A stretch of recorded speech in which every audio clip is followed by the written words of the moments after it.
Notre invité, Roselyne Bachelot, bonjour. Bonjour Jean-Jacques Bourdin. Ministre de la Culture. Covid-19, je cite Jean Castex, nous ne devons pas baisser la garde. Nous sommes sur un plateau. Je cite Olivier Véran, nous ne sommes pas sortis de la deuxième vague. La stratégie du déconfinement est donc adaptée à partir du 15, couvre-feu. Je rappelle, pour celles et ceux qui ne sauraient pas, à partir du 15, couvre-feu, 20h, 6h du matin, y compris le 31 décembre, sauf le 24. Les territoires ultramarins n'ont pas droit à ce couvre-feu, les chanceux. Attestation nécessaire pour se déplacer entre 20h et 6h, déplacement interdit sans motif exceptionnel, déplacement entre régions autorisé. Les établissements culturels ne rouvriront pas le 15 décembre, pas de cinéma, pas de théâtre, pas de musée et autres lieux de culture. Fermeture jusqu'à quand, Roselyne Bachelot? Alors d'abord je veux dire que c'est un crève-cœur. Je crois que c'est un crève-cœur pour le milieu de la culture, c'est un crève-cœur pour la ministre de la Culture. Pourquoi est-ce que nous n'avons pas opéré cette ouverture que nous pensions possible le 15 ?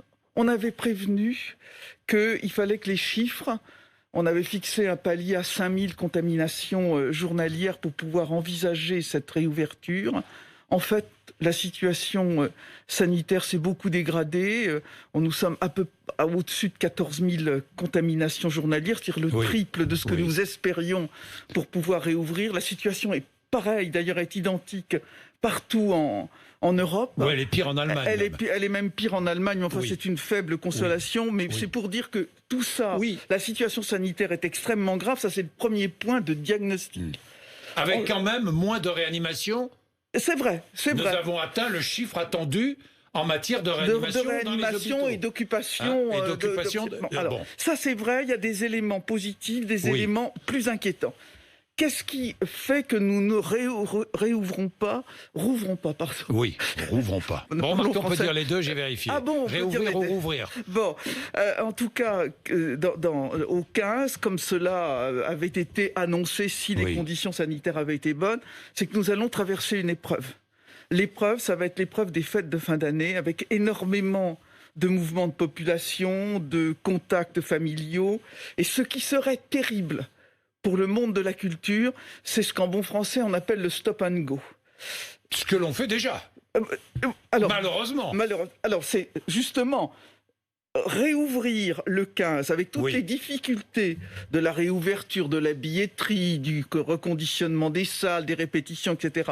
pour éventuellement refermer les salles de spectacle et de cinéma le 2, le 3 ou le 7 janvier. Je crois que là, on assassinait la culture si on avait fait cela. Donc, c'est la raison qui nous a amené à retarder de 3 semaines cette possibilité de réenvisager. Alors, 3 semaines, ça veut dire que la réouverture est prévue pour quand ? Jean-Jacques Bourdin, je ne vais pas vous donner une date, puisque justement, mais on va continuer. A parlé du 7 janvier. Alors, c'est une clause de revoyure. Ah. Donc c'est pas une date, on est bien d'accord, une date de réouverture. C'est pas une date de réouverture, il faut constater la situation sanitaire. Donc, imaginez qu'il y ait une flambée épidémique considérable que nous constaterons après les fêtes, si on a, je ne veux pas dire déconner. Je sentais que vous aviez envie de le dire. Si on a dérapé, pardon, ça ne suscite pas d'ailleurs le sourire ou le rire, mais pardon de l'avoir même grimacé derrière mon masque. Si la situation sanitaire est catastrophique, nous allons constater, parce que le 7 janvier, c'est à peu près une semaine après les fêtes, on verra l'impact de la pandémie. Donc on fera le point, si j'ai bien compris, les lieux de culture ne rouvriront pas le 7 janvier. On est bien d'accord ? Revoyure le 7 janvier. Voilà, revoyure le 7 janvier. Revoyure le 7 janvier, peut-être ouverture comme les restaurants le 20 ou peut-être, je ne sais pas. Mais pourquoi pas dans la semaine qui suit, si vraiment on a des bons chiffres. Pourquoi pas la semaine qui suit le 7 janvier. Les conservatoires, les écoles de danse, de musique, fermées aussi. Oui, voilà. Oui. Fermées aussi, parce qu'on n'a pas parlé hier. Exactement. Le Premier ministre n'a pas parlé. Bien difficile à vivre dans le monde de la culture. J'ai vu les réactions. Enfin, vous les connaissez. Vous avez dû recevoir une quantité astronomique de coups de téléphone. Les amis, j'ai passé la nuit au téléphone à expliquer, à dire que à dire, Jean-Jacques Bourdin, qu'on va être là pour les accompagner. Je sais bien que l'argent, pour un artiste, ça n'est pas tout. Et que c'est une souffrance incroyable de ne pas pouvoir chanter en public, de ne pas pouvoir... Surtout que tout le monde s'était préparé à retrouver la scène. Mais attendez, et à rouvrir les salles de cinéma. Si mon agenda était rempli de spectacles pour aller soutenir tous ces artistes. Mais alors, il faut les aider à surmonter, cette crise. On a déjà... sur le monde de la culture, fait 7,5 milliards d'euros d'aide, ce qui est tout à fait considérable. J'avais obtenu un certain nombre d'enveloppes budgétaires pour accompagner le confinement et la fermeture jusqu'au 15. J'ai dit au Premier ministre que j'avais besoin de 35 millions d'euros supplémentaires pour faire la fin de l'année dans les cinémas, dans les théâtres, et je sais que je les obtiendrai. Donc vous allez obtenez 35 millions d'euros supplémentaires pour aider, pour permettre tous les lieux de culture qui souffrent. Cinéma, théâtre, lieux de concert, lieux d'opéra, à la fois. Alors, bien entendu, tous ces secteurs auront droit aux mesures globales et transversales, chômage partiel, aide du fonds d'urgence, aide au loyer, etc. Mais en plus, la culture a des spécificités parce que il y a ces problèmes de billetterie, il y a les artistes auteurs, vous savez ce qu'il y a dans la culture, c'est que c'est un monde très divers. Il y a aussi des gens, il y a des intermittents du spectacle qui se demandent, on va protéger leurs droits. Certains sont sortis du chômage partiel et ne sont pas indemnisés. Donc, ils se sont remis à travailler. Que vont-ils devenir, ceux-là? Ils vont retrouver le chômage partiel? On va faire du cousu humain. On ne laissera tomber personne dans le monde de la culture. Alors, c'est quelquefois compliqué parce qu'il y a aussi des gens dans la culture qui se situent dans les zones grises. Vous savez, il y a des gens qui sont payés au pourboire, qui sont payés au chapeau. Il faut tous les aider. Et c'est ce que je fais. C'est ce que vous faites? Oui. Vous êtes en colère? Est-ce que vous êtes en colère? Dites-moi. Ma colère, elle serait contre le coronavirus. Ma colère, elle n'est pas contre le gouvernement, elle n'est pas contre Jean Castex qui... Mais non, mais certainement pas. Moi, je suis d'accord avec Jean Castex. Il n'y a pas d'injustice, là. Mais il n'y a pas d'injustice, il y a au contraire. Croyez-vous, Jean-Jacques Bourdin, qu'on fait ça pour notre plaisir? Enfin, on serait fous. Est-ce qu'on le fait pour fouetter les Français? On le fait pour les protéger? Bien sûr. Pourquoi est-ce que vous n'étiez pas hier auprès de Jean Castex? Il y avait un point sanitaire et d'ordre public où il y avait Jean Castex, Olivier Véran et le ministre de l'Intérieur. Oui. Les ministres. Vous étiez très concerné hier, tout de même. Bien sûr, mais c'est pour ça que je suis chez vous ce matin. Et les ministres thématiques n'étaient pas là, c'est-à-dire Bruno Le Maire qui s'occupe des hôteliers, restaurateurs, Jean-Michel Blanquer, le ministre des Sports. Les sports sont touchés par la situation pandémique. Madame Borne n'était pas là. Donc nous sommes maintenant... On a fait le point sur la situation sanitaire. Maintenant, les ministres en charge sont en train de monter les plans d'aide, de continuer les plans d'aide, de les adapter à cette situation. Non, mais les stades sont vides. Ne cherchons pas des polémiques là où il n'y en a pas. Là où il n'y en a pas. Bien, Roselyne Bachelot, les stades sont vides. Les stades sont vides. Oui, bien sûr. Pourquoi est-ce que les théâtres seraient pleins? Pardon, mais je fais la comparaison. Vous avez été ministre des Sports. Alors, ce que je veux dire, c'est que il est Quelle est la différence? D'abord, il y en a un qui est en plein air, puis il y en a justement, en plein air, c'est moins dangereux qu'une salle fermée. Je ne suis pas ministre des Sports. Ce que je sais, c'est que les salles de spectacle ne sont pas des lieux dangereux. Et les stades non plus. Et que on est avec des consignes sanitaires. Moi, je salue les professionnels. On est sur des consignes sanitaires qui permettent que le lieu de culture en lui-même n'est pas dangereux. Ce qui est un problème, c'est le brassage de population qui se fait autour de cela. Et dans la situation sanitaire qui est la nôtre, qui n'est pas bonne, qui est même mauvaise, il faut éviter, limiter au maximum les brassages de population. Je note d'ailleurs, Jean-Jacques Bourdin, que les lieux de culture sont fermés partout en Europe. Ils sont fermés en Allemagne, ils sont fermés en Autriche, ils sont fermés en Irlande, ils sont fermés en Espagne, ils sont fermés en Italie. Parce que le même diagnostic aboutit à la même politique de prévention. Bien, je lisais ou j'écoutais Mathieu Kassovitz. Je vous cite Mathieu Kassovitz. Je trouve intéressant que les politiciens fassent l'inverse de ce que veut la population. Ils sont obligés de le faire parce qu'ils nous protègent et c'est leur travail. Voilà ce qu'il a dit. Et il a ajouté, les salles de cinéma ne sont absolument pas essentielles dans la situation dans laquelle on est. Moi, je ne veux pas rentrer dans le débat Bon. essentiel, pas essentiel. Ça n'a pas de sens. La culture Ça n'a pas est de sens. essentielle.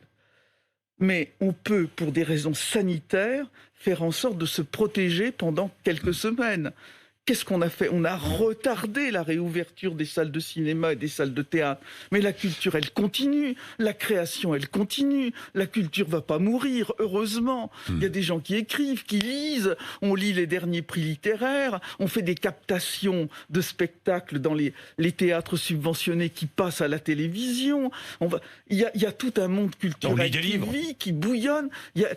Oui. Les artistes auront le droit. J'ai veillé à ce que les tournages puissent continuer, à ce qu'on puisse faire des captations, à ce qu'on puisse faire des répétitions. Le monde de la culture, il a une résilience. La création, même dans les pires moments, elle ne s'arrête pas, bien entendu. Et 60% des Français sont favorables à la fermeture des théâtres. Oui. J'ai lu ça. Vous avez vu cette enquête? Vous comprenez cela? Oui, les Français se disent qu'ils sont menacés dans leur santé. La culture fait vivre, mais les politiques de prévention empêchent de mourir. Roselyne Bachelot, il y a 11 ans, vous étiez ministre de la Santé. Je me souviens très très bien, vous étiez souvent avec moi, je vous interviewais.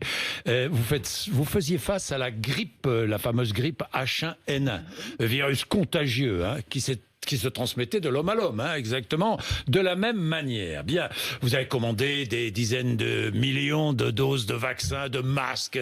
On se souvient de la polémique, je ne vais pas revenir là-dessus. Mercredi dernier, juste après le Conseil des ministres, un petit groupe se forme autour de Jean Castex. Vous allez me dire si je dis des bêtises. Il y a là Olivier Véran, il y a Bruno Le Maire, il y a Gérald Darmanin, Gabriel Attal et vous.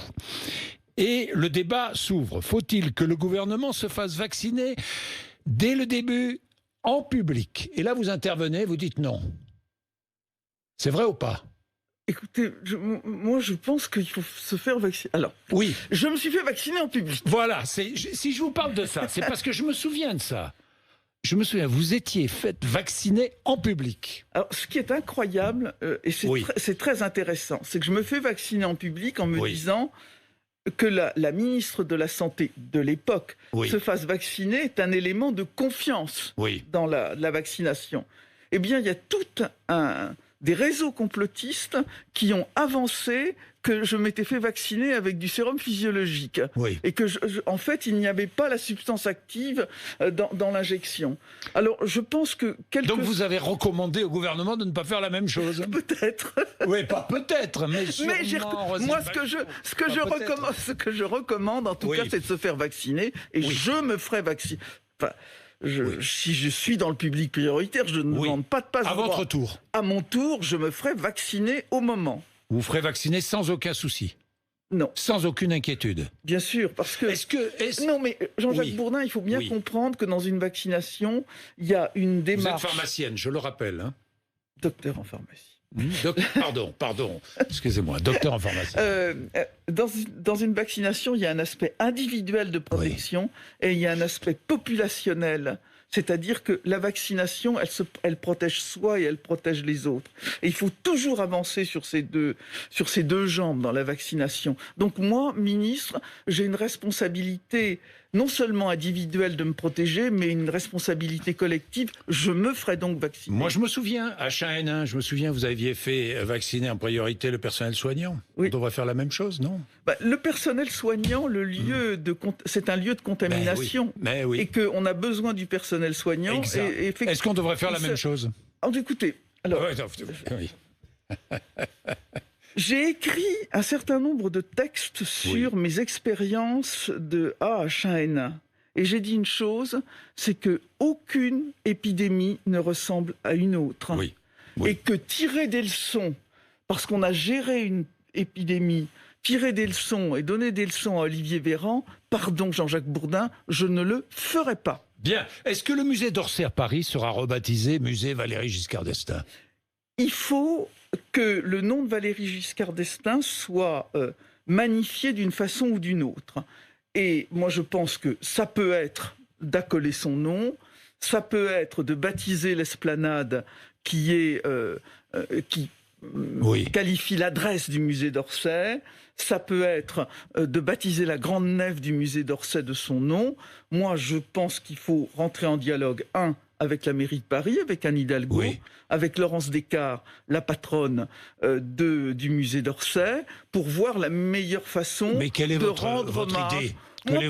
Moi, pour l'instant, je souhaite recueillir l'avis de Anne Hidalgo et de Laurence Descartes pour affermir ma position. Mais il y aura un lieu dédié.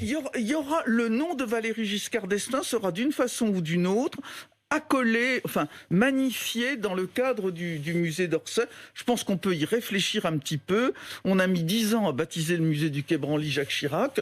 On peut attendre quelques mois pour décider pour Valéry Giscard d'Estaing. Bien. À propos de noms de rues, de places, de statues érigées, il y a cette idée d'Emmanuel Macron, qui était interviewé par Brut il y a une semaine, de donner certains noms de places, de rues, nouvelles places, à des personnalités noires ou arabes. Vous avez vu ça ? Oui, il aurait dû rajouter les femmes aussi. Oui, parce que oui, vous avez entièrement raison, je n'ai pas vu de femmes. Oui. Parce que finalement, quand on regarde les noms des rues à Paris, le nombre de rues dédiées à des femmes, mais qui est dans cette fonction mémorielle, qui est le baptême des noms de rue des personnes issues de la diversité et des femmes, et pourquoi pas des femmes issues de la diversité, je n'y verrais que des avantages. Oui, du séparatisme, du racialisme, dit Marine Le Pen. Je commande pas. Vous commentez pas? Non, c'est pas d'accord. Pas digne. Bon, d'accord. Mila exclue de son lycée militaire, vous avez vu ça? Non? Vous avez suivi l'affaire de la jeune? Bien sûr, j'ai suivi cette affaire qui est absolument épouvantable sur le déchaînement du harcèlement en ligne, la destruction que cela peut provoquer chez des personnes. Évidemment, on évoque la mémoire de Samuel Paty aussi. Oui. C'est abominable. Oui. Et je voudrais terminer avec cette étude publiée par l'association des journalistes, lesbiennes, gays, bi, trans et intersexes. Les grosses têtes véhiculent des propos et clichés discriminatoires. Vous y avez participé, c'est vrai? C'est vrai ou pas? J'y ai participé. C'est une émission de divertissement. Moi, j'ai beaucoup ri aux grosses têtes et je continue de rire aux grosses têtes. Oui. Et je continuerai de rire aux grosses têtes. Oui, donc il n'y a pas de... Pour vous, il n'y a rien de choquant, rien de... dans ce qui est dit... Il n'y a pas mort d'homme et il n'y a pas mort de femme. Il n'y a pas mort d'homme et il n'y a pas mort de femme. Vous êtes bien au ministère de la Culture, Roselyne Bachelot? J'ai pas de question piège, je vous demande ça comme ça. Je ne me pose pas la question d'être bien. Oui. Je me pose la question, est-ce que je suis utile au ministère de la Culture? Est-ce que vous êtes utile en ce moment? Oui, je suis utile en ce moment. Et pourquoi? Parce que je me bats pour la culture, parce qu'il n'y a rien de plus important pour moi. Parce que certains disent qu'elle n'est plus entendue. Le Premier ministre ne l'écoute plus. Mais bien sûr... Comment ça, le Premier ministre m'écoute? Il ferait beau voir qu'il ne m'écoute pas. Bien sûr qu'il m'écoute. Quand j'obtiens des arbitrages budgétaires comme ceux que j'obtiens, il m'écoute. Et bien entendu, mais moi je l'écoute aussi. J'écoute aussi ce que disent les médecins, les épidémiologistes. Je suis une citoyenne. Je comprends les aléas, les difficultés du temps. Et j'adapte ma politique de façon construite, efficace à cette nouvelle donne épidémiologique. On traverse une épreuve. Est-ce que je vais être campé rue de Valois sous les ors de mon ministère en disant tout pour ma pomme? Non, je me bats. Merci Roselyne Bachelot d'être venue nous voir ce matin, RMC et BFM TV, il est 8h53.